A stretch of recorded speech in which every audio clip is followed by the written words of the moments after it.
मैं आपको बताएगा बाद में मसला नहीं। तो देखो दुनिया में जो बिजनेसमैन होता ना वो लोग को कभी भी एक महीना में 50,000 प्रॉफिट होता और नहीं तो एक महीना में 50,000 भी डाउन भी हो जाता। तो बिजनेसमैन का सिस्टम अलग है, मालूम ना। तो इसीलिए जो लोग जॉब करता था, जो लोग जॉब मालूम ना, तो जॉब जो लोग करता था वो लोग को 50,000 रियल हो जाएगा, तो वो लोग को पर मंथ 50,000 मिलेगा। और बिजनेसमैन जो है वो लोग 50,000 उसको सैलरी देने वाला है।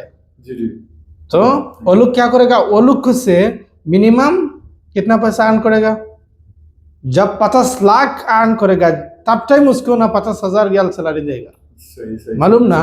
तो इसीलिए देखो मेरे पास अपॉर्चुनिटी नहीं है तो किधर है, वहां से ना हम अभी टर्की भी करेगा ना फुल पेमेंट आफ्टर वीसा लेगा, वर्क परमिट।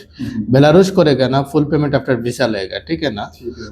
ग्रीस करेगा ना, ग्रीस जो क्वालिफाई बंदा है अपना कंट्री है, like Pakistani, like Filipino, other nationalist, not only Bangladesh. Without Bangladesh हम कर सकता है, वीसा का बाद पेमेंट ले सकता है। तो मेरे पास अपॉर्चुनिटी नहीं है तो कौन सा पास अपॉर्चुनिटी है, ठीक है ना। तो इसीलिए अब बताओ अपना क्या ऑफर है, ठीक है ना। अभी ऑफर क्या है अपना हो जाएगा तो आप इधर आ सकता है।